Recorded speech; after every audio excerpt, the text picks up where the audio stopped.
Meus irmãos, boa noite. Que a paz de Cristo esteja com todos nós. Eu convido a você abrir a sua Bíblia, Lucas.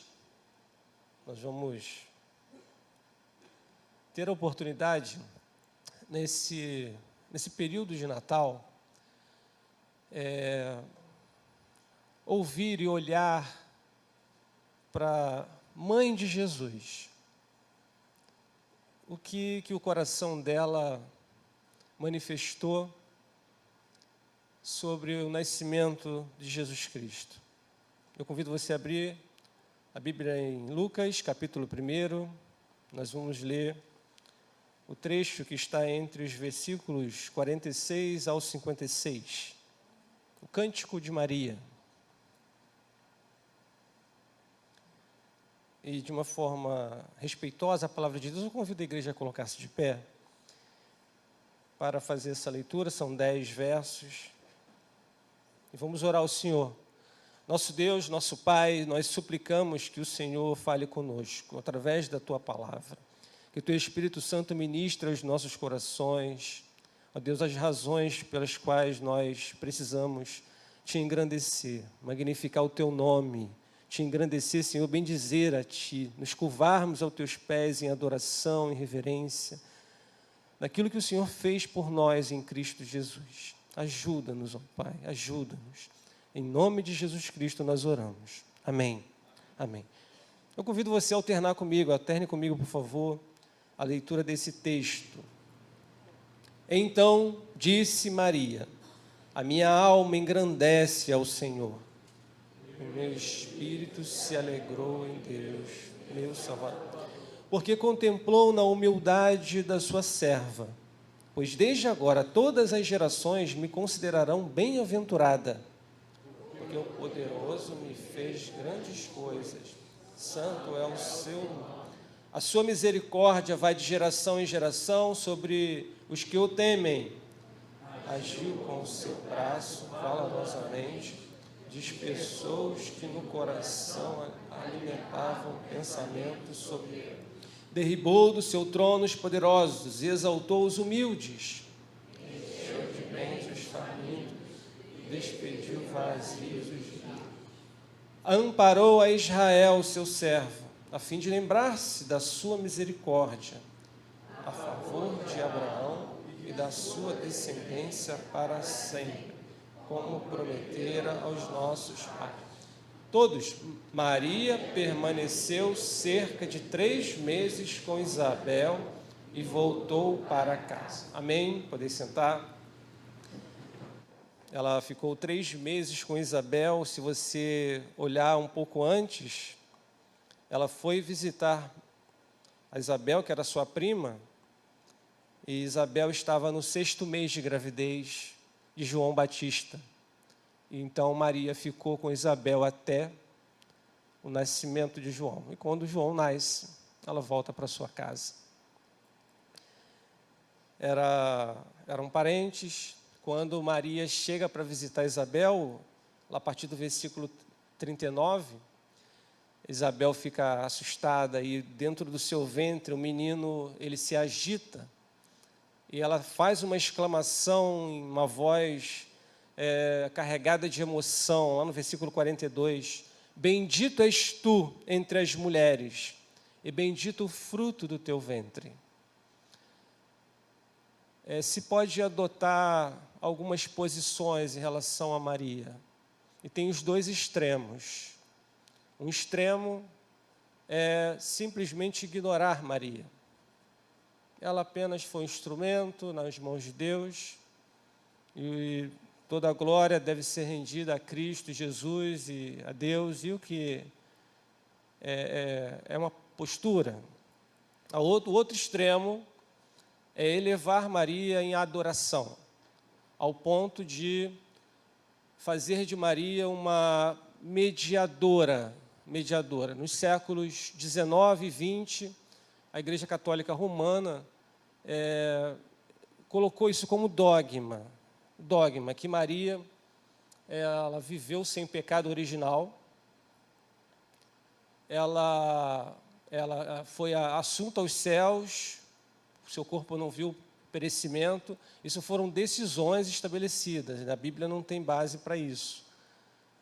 E Maria é uma intercessora. Até se diz algumas frases, né? Pede à mãe que o filho dá. Que o filho dá. A Bíblia, ela tem a posição e a verdade escrita, e a gente vai ver nisso agora. A gente deve louvar a Deus pela vida de Maria. Nós somos muito gratos ao Senhor pela vida dessa jovem. Ela estava noiva, prometida em casamento. Os costumes de Israel era que quando a adolescente já entrava na sua puberdade, ela já era prometida a alguém em casamento. Então Maria devia ter 13, 14 anos. Provavelmente não mais que 15. E ela estava noiva.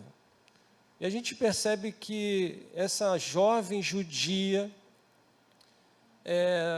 lá de Nazaré, lá da Galileia, ela tinha uma piedade maravilhosa, ela tinha um conhecimento de Deus, um discernimento de Deus fantástico, fantástico. Que bom se nós tivéssemos adolescentes hoje com esse discernimento de Maria, com esse conhecimento de Deus que ela tem, que ela manifesta nesse texto.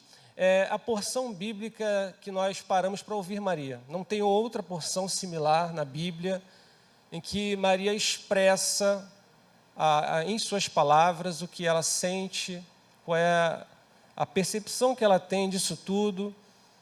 Ela recebe um anjo no relato dos outros evangelhos, a visita de um anjo e fala: salve agraciada, o Senhor te escolheu, e ela fica um pouco assustada. Falou: olha, você vai ser a mãe do Salvador, você vai ser a mãe de Jesus. E ela: como vai acontecer isso? Eu não conheço homem nenhum, eu sou virgem. E o anjo fala: descerá sobre ti o Espírito Santo, o poder do Altíssimo vai te envolver, e o que vai nascer de ti é o santo, é um santo. José depois ficou um pouco assustado, ele queria deixar, e o anjo aparece para José e fala: não faça isso, não faça isso. O que vai ser gerado, nascido nela, né, que vai ser concebido por ela, é o Senhor. Então José, ele assume isso com uma missão, ele fica com a jovem até que ela desce à luz. Os dois não tiveram relacionamentos enquanto isso não aconteceu. Depois, como o pastor até colocou, Maria teve outros filhos. Jesus, ele é o primogênito. Lucas 2,7 fala isso.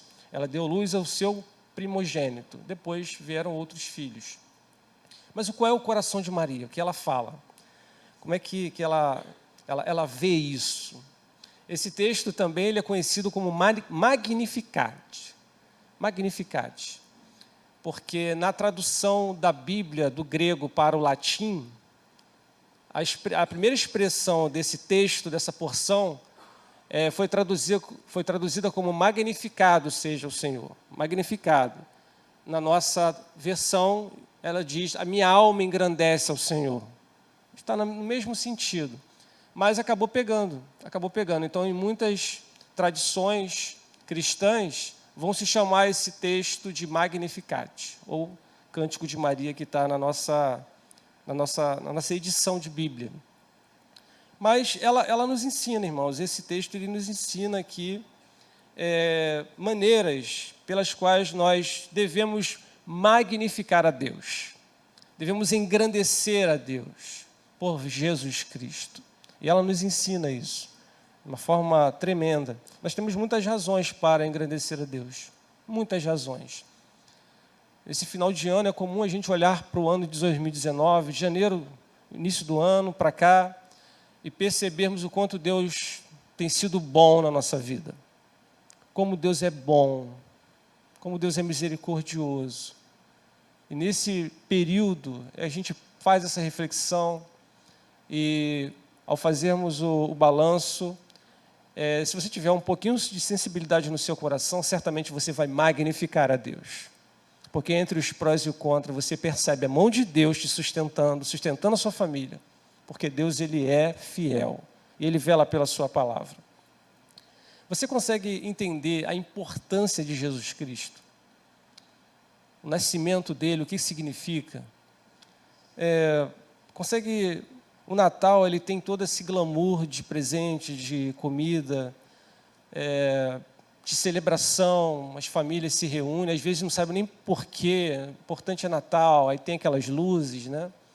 Ontem uma pessoa estava falando que após o jogo, e uma casa que estava toda enfeitada com o Natal, mas as expressões que se ouvia daquela casa não tinha muita coerência com a ornamentação. Parece que a ornamentação, ela já carrega em si o símbolo de Natal. Não é. Apenas é um adereço. O maior símbolo é realmente as famílias se encontrarem ao redor da mesa, celebrar o nascimento de Jesus. Por isso que assim, é tão importante essa liturgia do culto. Eu sempre uso, pastor, nos nossos encontros, porque facilita bastante a gente manter firme o sentido do Natal dentro das nossas famílias. As crianças, principalmente, já percebendo isso e sendo incutido em suas mentes o sentido do Natal. Mas a Maria, ela nos aponta aqui por que ela engrandeceu o Senhor. Ela ouviu de Isabel aquela expressão: bendita és tu entre as mulheres, bendito o fruto do teu ventre. E aí, na sequência desse texto, ela faz esse cântico. E nesse cântico a gente observa elementos do coração que estão presentes no coração de Maria, que ela vai engrandecer ao Senhor. A primeira razão que ela tem para engrandecer ao Senhor está no versículo 47. Ela diz assim: o meu espírito se alegrou em Deus, meu Salvador. Sabe por que Maria ela engrandece o Senhor e magnifica o Senhor? Porque o que ia nascer do ventre dela era o Salvador dela. Maria se reconhecia como pecadora. Ela se reconhecia como necessidade de salvação. Ela se reconhecia com uma carência de que eu não consigo me salvar. Mesmo cumprindo os ritos do Antigo Testamento, mesmo buscando por outros meios alcançar uma justificação diante de Deus, eu não consigo. Eu preciso de um Salvador. E ao saber que o que ia nascer dela é Jesus, e esse nome significa Salvador, ela se alegra por isso. Porque vai nascer de mim meu Salvador, é meu Salvador. Um Salvador pessoal. Por isso que, logo de entrada, a gente já percebe que Maria, ela também era incluída entre as pessoas que nasceram, e todos nós nascemos em pecado, menos Jesus. Menos Jesus. Jesus, ele é eterno. Ele foi gerado por Deus na eternidade. Mas aqui, ele entra na contingência humana e ele vai assimilar a natureza humana a partir de Maria. Ele passa, então, a ter duas naturezas: verdadeiramente homem e verdadeiramente Deus. Mas ele não herda o pecado do ser humano, porque ele é Deus. Mas ele é verdadeiramente homem. Aí, ao longo da história da igreja, foram necessários aí mais de 400 anos para isso ser amadurecido e ser estabelecido em mais de 6 concílios das igrejas, para ficar definido isso. Várias heresias foram levantadas. Muitos disseram: Jesus não era homem, não era ser humano, era só um espírito. Foi uma heresia que foi condenada. Não, Jesus, a natureza humana dele foi absorvida pela divina. Não, verdadeiramente homem, verdadeiramente Deus. O Salvador. Maria, ela fala isso: eu me alegro, o meu espírito se alegra em Deus, porque o meu Salvador. Ela reconheceu a necessidade de salvação, irmãos. Não existe outro nome dado entre os homens pelo qual nós podemos ser salvos. Pedro, no primeiro discurso dele diante do Sinédrio, diante de homens sábios da lei, ele fala isso em Atos capítulo 4, versículo 11 e 12. Este Jesus, que vocês julgaram, que vocês crucificaram, é a pedra rejeitada por vós, os construtores, o qual se tornou pedra angular. E não há salvação em nenhum outro, porque abaixo do céu não existe nenhum outro nome dado entre os homens, pelo qual importa que sejamos salvos. Maria, ela foi bem-aventurada por ser escolhida para conceber Jesus, porque ele foi gerado na eternidade pelo Pai. Mas ela foi agraciada por Deus para fazer com que Jesus viesse à realidade humana. Ela mesma reconhece que Jesus, ele é o Salvador dela. Ela reconhece que ela precisa ser perdoada, precisa de remissão, precisa ser resgatada. Ela reconhece que somente Jesus nasceu e viveu sem pecado. Por isso, somente Jesus pode nos trazer salvação. Ele pode nos trazer salvação porque ele é homem. Então ele se compadece das nossas tristezas, das nossas fraquezas. Nós temos um sacerdote que pode entender a nossa vida. Se ele não fosse homem, ficaria muito distante. Mas por ele ser homem, ele nos compreende. Ele pode nos salvar porque ele é Deus. E Maria tem essa percepção. Oh, irmãos, isso é maravilhoso. Uma adolescente, menina, lá da Galileia, ela tem esse discernimento. Que coisa maravilhosa. E ela entende que ela está sendo apenas usada pelo Senhor. A gente vai ver no decorrer do texto que ela vai se colocar no versículo 48, porque contemplou na humildade da sua serva. Ela fala, eu sou serva de Deus, eu sou instrumento na mão de Deus. Eu estou a serviço do Senhor. Vou ser lembrada por todas as gerações, mas eu sou serva. Sou servo e ele é o meu Salvador. Um dos pais da igreja, chamado Atanásio, ele viveu entre os séculos terceiro e quarto, foi um bispo de Alexandria, no Egito, e foi um dos homens assim, responsáveis, inclusive, pela organização do Novo Testamento. Os textos estavam esparsos, ele ajudou a organizar. E ele fala o seguinte, ele tem um ensinamento sobre o pecado, que ele fala a seguinte frase: o pecado é a introdução dentro da criação de um elemento desintegrador que conduz à destruição. E somente Deus pode salvar a humanidade por meio do Verbo que se fez carne. Essa é a percepção do pecado e que Maria também tem de si mesma. O Verbo que se fez carne é Jesus Cristo, conforme está relatado em João. Ou seja, desde a antiguidade se reconhece que quando alguém tem a consciência do pecado, mas pela fé recebe a Jesus Cristo como Salvador, essa pessoa ela tem uma transformação, ela passa a viver uma novidade de vida. Ela passa a experimentar uma nova realidade na sua vida. Isso é motivo de engrandecimento, é motivo de alegria. O texto lá de Lucas diz que há uma festa no céu quando um pecador se arrepende. Quando uma pessoa abraça a fé e é visitada pelo Espírito Santo, é convencida do pecado, e agora essa pessoa fala assim, eu sou pecador, eu sou pecadora, mas eu tenho um Salvador. Eu tenho um Salvador. Jesus Cristo é o seu nome. Isso dá uma alegria no coração, que não existe nada que se possa comparar, mas Maria, ela compartilha no seu cântico. O meu espírito se alegra em Deus, o meu Salvador. Ele é o meu Salvador.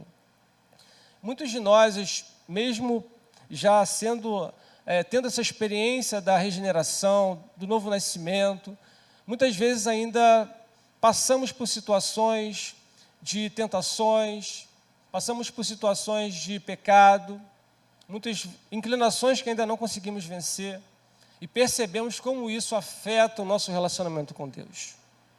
Muitos de nós têm travado lutas terríveis contra o pecado. Mas precisamos nos arrepender. E a única forma de nós nos livrarmos disso é recorrermos a Jesus Cristo e pedirmos forças para sermos libertos. Tenha isso na sua consciência. Nós podemos até passar por práticas pecaminosas, mas não devemos ficar nisso. Deve ser largado. deve ser largado, porque isso não faz parte mais da nossa vida. Isso desintegra a nossa intimidade com Deus.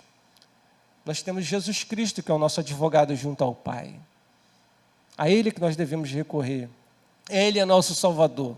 Agradecemos a Deus por isso. A salvação, ela nos traz alegria. Abacuque, lá no Antigo Testamento, ele já falava isso. Após ele ter uma experiência amarga, de uma sensação de abandono, ele ora a Deus, e Deus se revela para ele e fala: Abacuque, o justo viverá pela fé. E então ele vai entoar a Deus um cântico e vai dizer o seguinte: olha, ainda que não haja fruto na vide, o produto da oliveira minta, não, nos campos não haja mantimento, as ovelhas sejam arrebatadas, ou seja, eu perca todos os meus recursos, todavia, eu me alegrarei no Senhor e exultarei no Deus da minha salvação. Minha salvação vem do Senhor, por isso que eu me alegro, eu celebro o Senhor. Nesse Natal, celebre o Senhor, porque o Senhor nos deu um Salvador, nos deu Jesus Cristo. É motivo de engrandecimento a Deus, motivo de alegria. Alegria. Maria também nos ensina uma outra coisa. Ela ensina que o Senhor lhe fez grandes coisas. Versículo 49. Porque o poderoso me fez grandes coisas. Santo é o seu nome.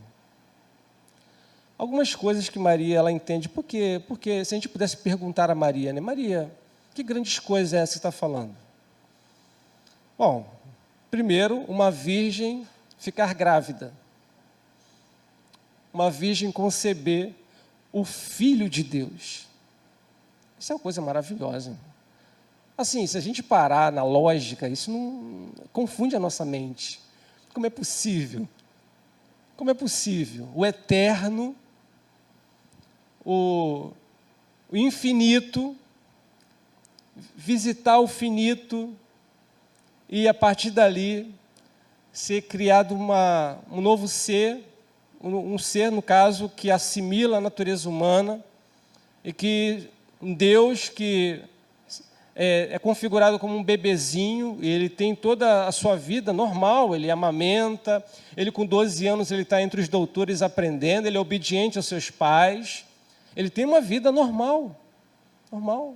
O Deus que se fez homem e habitou entre nós. E Maria observa isso, ela educa Jesus, ela cuida dele, ela incentiva Jesus a fazer o primeiro milagre. Olha, não tem mais vinho, lá em João 2, ela acompanha a vida de Jesus toda, até no momento da crucificação, Maria está lá presente. É um coração de mãe, mas ela entende, ela tem discernimento que isso vem do Senhor e que ela é apenas uma serva. Grandes coisas o Senhor fez por nós, e por isso estamos alegres. Que grandes coisas são essas, Maria? Ela responderia: olha, eu sou uma pessoa humilde. Maria não fazia parte da nata da sociedade aristocrata de Israel. Ela é uma pessoa simples, noiva de um carpinteiro. E Deus ele se atenta para essa pessoa humilde, para essa pessoa simples, para vir o sacerdote, o profeta, o rei dos reis, que é Jesus Cristo. E fazer com que essa mulher seja lembrada por gerações. Isso, no entendimento de Maria, isso é coisa grande. Isso é muito grande. De poder receber a Jesus Cristo como Salvador. Se nós pudéssemos ter uma visão nítida do que vai acontecer nas gerações posteriores à nossa, a partir das nossas ações, nós teríamos mais cuidado no que nós fazemos. Não sei se você tem essa consciência. Do que nós falamos, do que nós fazemos, isso vai ter repercussões sociais, familiares, por muitos anos. Por muitos anos. Às vezes uma decisão de fé que é tomada pode mudar a história de gerações de uma família.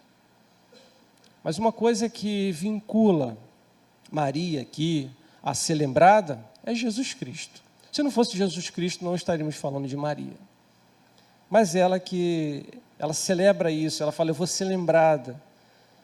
E o simples fato de uma pessoa se render a Cristo Jesus pode irradiar efeitos para toda uma família, Então, Guarde essa frase. Somente em Cristo temos a chance de construir um legado para a posteridade. Somente em Jesus Cristo temos a chance de construir um legado para a posteridade. Como se Jesus não vier buscar a sua igreja antes, como é que o seu bisneto vai falar de você? Vai ser fundamental se você for uma pessoa que teve fé em Jesus. Meu bisavô, meu avô, foi uma pessoa que foi fiel ao Senhor, um crente, como Maria foi. Por isso ela deixou um legado. Ela celebra o Deus, ela magnifica a Deus, porque o Senhor enviou para ela um Salvador, porque o Senhor fez grandes coisas na vida dela, ao fazer gerar no seu ventre uma criança, fazer com que essa criança seja educada por ela e é salvador dela mesma. Mas Maria também engrandece ao Senhor, porque Ele age com justiça. Isso está nos versos 51 em diante. Ele derribou do seu trono os poderosos, exaltou os humildes, encheu de bens os famintos, despediu vazios os ricos. Deus é aquele, irmãos, que Ele tem a justiça como um dos seus atributos. Ele dispersa os soberbos. A soberba ela pode ser entendida como uma elevação do orgulho, uma pessoa que se considera autossuficiente, uma pessoa prepotente. Isso acaba levando à destruição de si mesmo. Pessoa que se deixa levar por essa postura, acaba enfrentando inclusive a resistência de Deus, porque Tiago diz isso, Deus resiste aos soberbos, mas Ele dá graça aos humildes. E muitas vezes quando a gente se coloca nessa postura de arrogância, de soberba, pode esperar que o olheiro vai tratar conosco. O Senhor Ele vai tratar conosco, e muitas vezes Ele trata de uma forma que Ele vai amassar o barro, Ele vai amassar o barro e nos moldar segundo a sua imagem. Ele é justo porque Ele também exalta os humildes. A humildade, ela chega a fazer parte daquele que está no reino de Deus. Bem-aventurado os humildes de espírito, porque dos tais é o reino dos céus.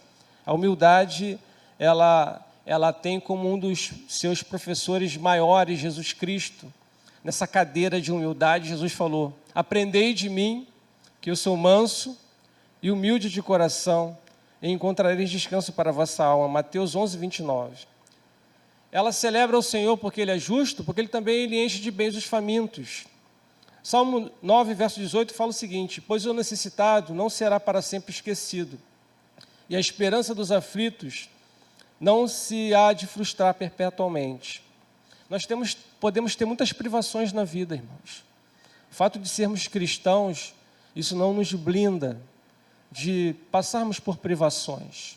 Às vezes privações de saúde, de recursos, privações diversas. Mas uma coisa é certa, o Senhor nunca nos abandonará. Nunca nos abandonará. Por isso que o salmista falou, o Senhor é o meu pastor, nada me faltará.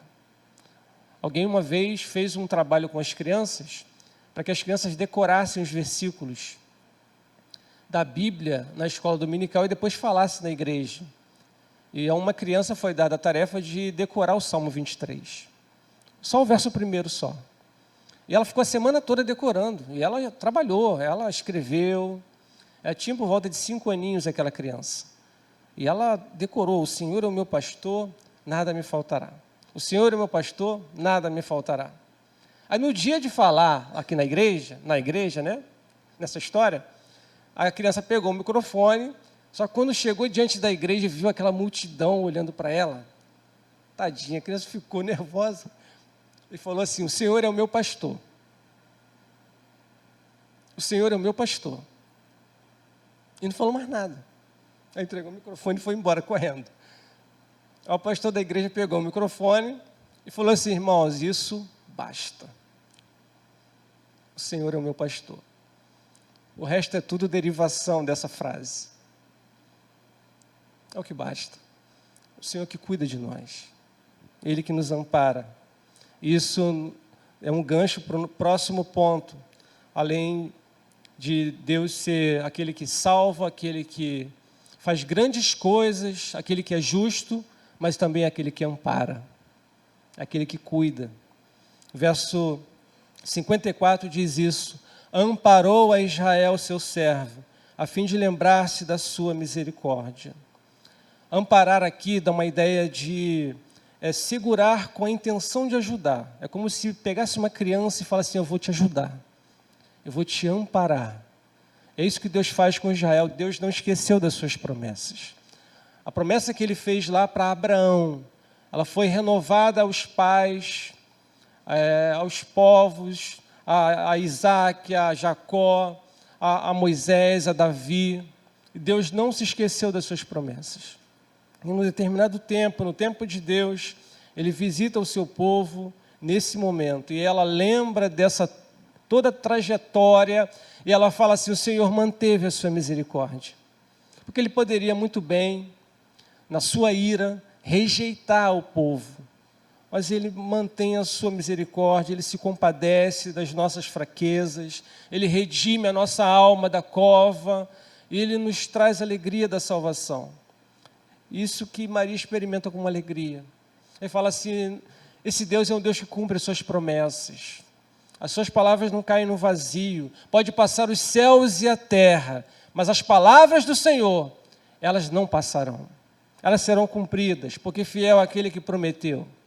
Hoje, a sua realidade pode ser uma realidade que você experimenta algum tipo de solidão, algum tipo de algum questionamento, e pensando assim: o Senhor me esqueceu. O Senhor me esqueceu. Mas hoje Maria vem lembrar, através do Espírito Santo, que o Senhor, Ele ampara o seu povo. Povo de Deus. Israel é povo de Deus, a igreja é povo de Deus. Nós estamos incluídos nessa promessa. Nós somos amparados pelo Senhor. Nós temos o Senhor como nosso pastor. Isso é motivo de alegria, de magnificarmos ao Senhor.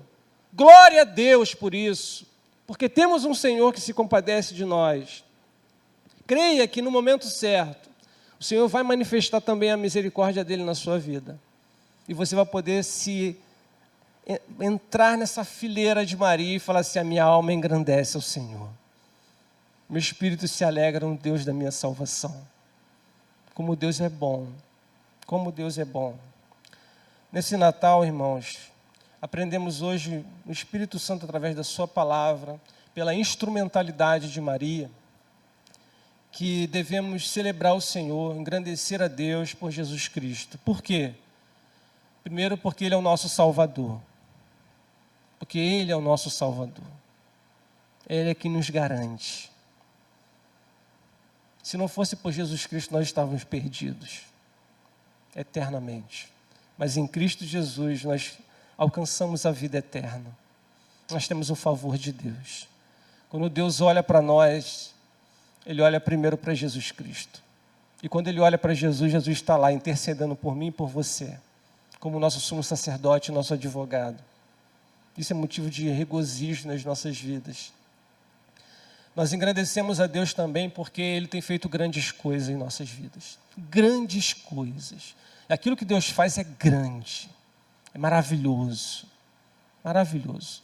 Principalmente por contemplar em nossas vidas, muitas vezes insignificantes. Muitas vezes nos vemos assim: quem sou eu? Quem sou eu? Por que o Senhor me ama? O que o Senhor viu em mim? São coisas inexplicáveis, mas o Senhor se atenta para o seu povo, Ele contempla o seu povo. E eu e você não estamos passando desapercebidos aos olhos do Senhor, porque Ele age poderosamente com justiça. Com justiça. Ele ampara o seu povo, porque Ele tem cuidado de nós. Nós temos pelo menos duas verdades que devemos guardar firmes no coração. A primeira é que eu e você somos mais pecadores, mais ímpios, corrompidos do que nós podemos imaginar. Nós precisamos de um Salvador. Mas a segunda verdade é que em Jesus Cristo, eu e você somos mais amados do que nós podemos imaginar. Nós somos muito amados, irmãos. Nós somos especiais. Por causa de Jesus Cristo. Por causa de Jesus Cristo. Ele é a nossa justiça. Por isso que nós nos alegramos. Nós celebramos o Natal por isso. Que nós possamos testificar junto às nossas consciências, notificar as nossas consciências, que nós devemos engrandecer a Deus por Jesus Cristo. Agradecer a Deus também por Maria, mas Jesus Cristo. Inclusive Maria agradece também. Inclusive um dia nós estaremos lá juntos e vamos observar Maria lá, entre o povo de Deus. Nós devemos falar sobre as grandezas de Deus, testificar o que Ele tem feito na nossa vida, porque isso fortalece a nossa fé. Foi importante Maria ter feito esse cântico, isso ficou registrado para gerações, e hoje aqui, depois de 2000 anos, nós temos a nossa fé fortalecida ainda por causa do Espírito Santo ter inspirado a essa serva do Senhor para deixar isso registrado. Mas precisamos desenvolver em nós, irmãos, uma humildade, porque Deus, Ele resiste aos soberbos. Nós precisamos aprender com Jesus, a depender mais dEle, a sentar mais aos seus pés, ou melhor, ajoelhados aos seus pés, buscando o aprendizado e a gente se parecer mais com Ele. Porque é para isso que nós fomos chamados. Nosso objetivo de vida, para isso nós fomos criados, é magnificar a Deus, é engrandecer a Deus. Em tudo que nós fazemos. Não é somente nessa celebração coletiva. A gente vai para casa. A gente precisa continuar magnificando a Deus. Magnificar a Deus na nossa profissão. Magnificar a Deus na maneira como nós tratamos os nossos familiares. Como é bom podermos enxergar Deus no outro. Saber que outra pessoa também é fruto do amor de Deus. E quando nós olhamos a pessoa em Deus, é muito mais fácil o nosso relacionamento. Porque observamos que essa pessoa também é sagrada, ela vem do Senhor. Nosso propósito é confiar nas promessas de Deus. Confie na promessa de Deus, porque Ele é fiel em cumpri-la. Se Ele prometeu, Ele vai cumprir. Ele vai cumprir. Glória a Deus por Jesus Cristo. Obrigado, Senhor, pela Tua palavra. Obrigado porque o Senhor um dia atentou para essa jovem, a escolheu, para que o Teu Filho Jesus Cristo viesse a nós. Muito obrigado porque ela se posicionou como serva, embora pecadora, ela reconhece Jesus como Teu próprio Salvador. Obrigado, Pai, porque ao longo dessa história, ao longo da história da igreja, nós percebemos o Senhor agindo e sustentando o Seu povo através dessa mensagem, a mensagem de alegria da salvação. Que em nossos corações, ó Pai, haja esse reconhecimento, que nós possamos ser inspirados pelo Espírito Santo, a Te magnificar em nossas casas, em nossas vidas, possamos ter um relacionamento mais íntimo com o Senhor, ó Pai, reconhecendo a Tua grandeza, a Tua soberania. Ó Deus amado, a maravilhosa bênção que é fazer parte do Teu povo, como salvos em Jesus Cristo. Muito obrigado, Senhor, muito obrigado.